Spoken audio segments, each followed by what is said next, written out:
हाँ, आइए आज हम देखते हैं टाइप ऑफ सेंटेंस के बारे में। जो टाइप ऑफ सेंटेंस हमारा है ये आगामी परीक्षाओं यानी कि हाई स्कूल और इंटरमीडिएट के लिए अत्यंत ही महत्वपूर्ण है। तो यह टाइप ऑफ सेंटेंस के बारे में देखें तो इससे पहले हम ये देखते हैं कि सेंटेंस कहते किसे हैं।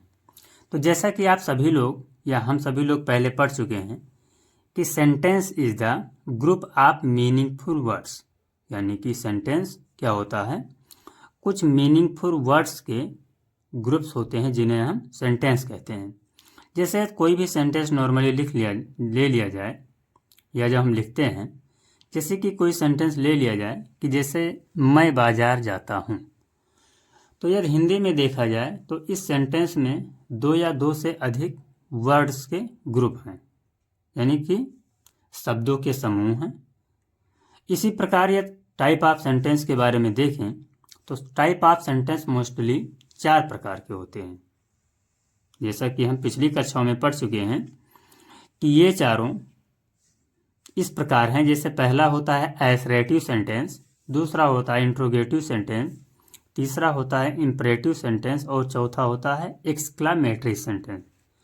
तो जब सबसे पहले हम बात करते हैं एसरेटिव सेंटेंस के बारे में, तो एसरेटिव सेंटेंस में हम देखते हैं कि वह वाक्य जिनसे हमें सूचना प्राप्त होती है, यानी कि कोई जनरल इन्फॉर्मेशन जिससे हमें मिलती है, उसे हम एसरेटिव सेंटेंस कहते हैं। जैसे यदि इसमें एग्जाम्पल के तौर पर देखा जाए तो हम 2 एग्जाम्पल ले सकते हैं। जैसे फायर बर्स, फायर बर्स मीन्स होता है कि आग जलती है। दूसरा है शुगर टेस्ट स्वीट, यानी कि जो शुगर यानी कि चीनी है उसका टेस्ट कैसा है या उसका स्वाद कैसा है, मीठा है। तो ये दोनों एग्जाम्पल हम किसके अंतर्गत लेते हैं, एसरेटिव सेंटेंस के अंतर्गत लेते हैं। अब ये थोड़ा और आगे बढ़ें तो वहाँ पर हम देखते हैं कि एसरेटिव सेंटेंस को मोस्टली 2 क्लास में डिवाइड किया गया है। एसरेटिव सेंटेंस को मोस्टली 2 क्लास में डिवाइड किया गया है। पहला है पॉजिटिव, जिसे हम अफर्मेटिव भी कहते हैं, और दूसरा है निगेटिव। पॉजिटिव या अफर्मेटिव मीन्स होता है कि सकारात्मक, यानी कि ऐसा वाक्य जिसे हमें कोई सकारात्मक सूचना प्राप्त हो, उसे हम पॉजिटिव सेंटेंस कहते हैं।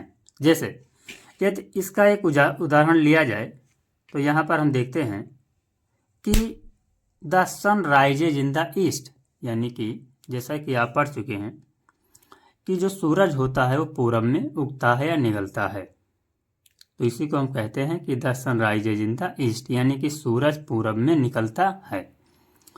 अब यदि इसके दूसरे पार्ट की बात करें तो जो हमारा निगेटिव सेंटेंस है, निगेटिव सेंटेंस में नॉर्मली होता है नकारात्मक वाक्य, यानी कि वह वाक्य जिससे हमें नकारात्मक सूचना मिले उसे हम क्या कहते हैं, निगेटिव सेंटेंस कहते हैं। जैसे the sun not rise in the east, यानी कि सूरज पूरब में नहीं निकल रहा है या नहीं उग रहा है। और दूसरा एग्जांपल लिया जाए कि Noida is a not village, यानी कि नोएडा एक विलेज नहीं है या नोएडा एक गांव नहीं। थोड़ा आज इसमें और बढ़ते हैं और आगे देखते हैं तो इसके सेकंड पार्ट में देखते हैं। जैसा कि अभी हमने देखा कि इसका दूसरा पार्ट होता है इंट्रोगेटिव सेंटेंस, और इंट्रोगेटिव सेंटेंस में जैसा कि हम सभी लोग पढ़ चुके हैं कि इंट्रोगेटिव सेंटेंस मीन्स होता है प्रश्नवाचक वाक्य, यानी कि ऐसा वाक्य जिसमें हम कुछ प्रश्न पूछते हैं, उसी को हम इंट्रोगेटिव सेंटेंस भी कहते हैं।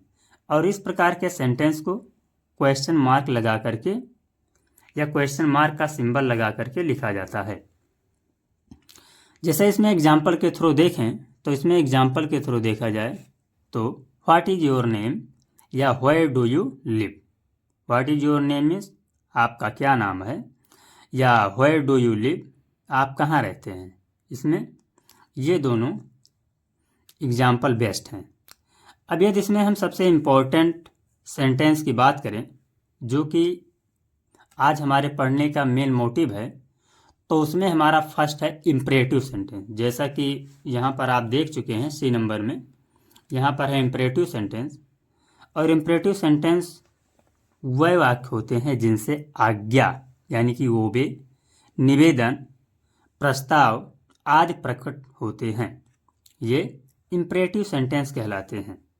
यानी कि इम्परेटिव सेंटेंस जिसे हम आज्ञासूचक वाक्य कहते हैं। तो आज्ञासूचक वाक्य वह वाक्य होते हैं जिनसे आज्ञा, निवेदन, प्रस्ताव प्रकट हों, वो हमारे इम्परेटिव सेंटेंस होते हैं। जैसे यदि इसके उदाहरण के तौर पर देखा जाए तो इम्परेटिव सेंटेंस के कुछ बेस्ट एग्जाम्पल हैं, जैसे कि शट द डोर, यानी कि दरवाज़ा बंद कीजिए। यहाँ पर ऐसा लग रहा है कि किसी को ये कहा जा रहा है या किसी को आज्ञा दिया जा रहा है कि दरवाज़ा बंद कीजिए। दूसरा है क्लोज योर आइज, यानी कि अपनी आंखें बंद कीजिए। यहाँ पर भी एक प्रकार से आज्ञा दिया जाता है। और थैंक्स हिम, यानी कि यहाँ पर कोई व्यक्ति किसी को धन्यवाद दे रहा है, यानी कि एक प्रकार से देखा जाए तो ये इम्परेटिव सेंटेंस के अंतर्गत आते हैं। नेक्स्ट यदि वीडियो में देखें तो अब हम पढ़ेंगे एक्सक्लामेटरी सेंटेंस, यानी कि एक्सक्लामेटरी सेंटेंस। हाँ, नेक्स्ट हमारा फोर्थ है एक्सक्लामेटरी सेंटेंस। एक्सक्लामेटरी सेंटेंस को हम विस्मयाद बोधक वाक्य भी कहते हैं। यानी कि विस्मयाद बोधक वाक्य मीन्स हुआ कि वह वाक्य जिनसे हृदय की गंभीर भावनाएं, यानी कि वह वाक्य जिसे हृदय की गंभीर भावनाएं या उद्गार प्रकट हो, उन्हें हम एक्सक्लामेटरी सेंटेंस कहते हैं। जैसे what you don't know Rama, क्या आप रामा को नहीं जानते हैं। व्हाट एन आइडिया, क्या विचार है।